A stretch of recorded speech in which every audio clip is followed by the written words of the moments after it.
Olá, meu nome é Michele.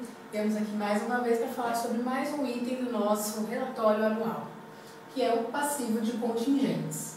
O que é passivo de contingentes?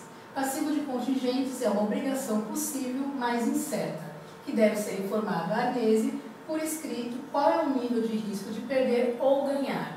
Ou seja, são todos os processos trabalhistas, processos judiciais, processos no geral. O passivo de contingentes, como nós vamos decidir?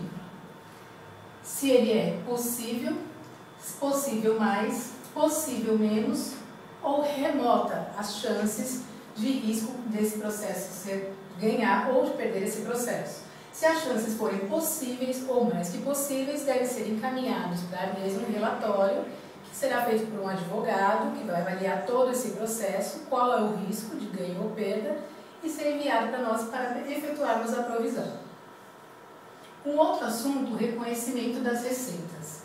Será reconhecida apenas quando a empresa tenha transferido para o comprador os riscos, controle e benefícios mais significativos inerentes à propriedade dos bens. Vendas consignadas, com valores não confiavelmente mensuráveis, incluindo despesas incorridas e vendas não entregues ou não instaladas. Então, se você fizer uma venda hoje de um bem que vai ser entregue daqui a um mês, por exemplo, essa venda não pode ser reconhecida como receita ainda.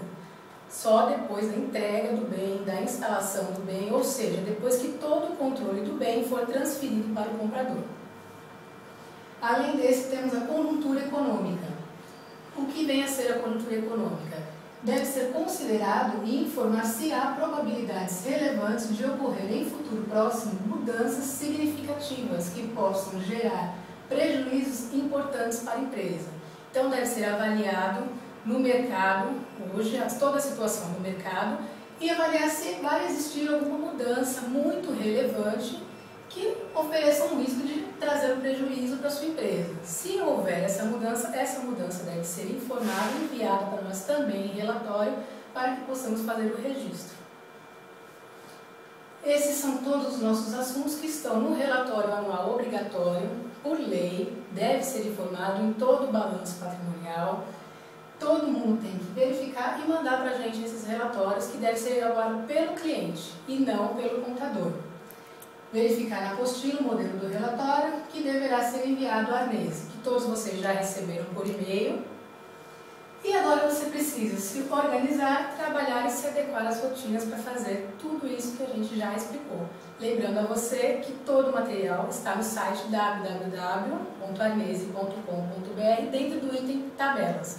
Qualquer dúvida estaremos à disposição. Obrigada.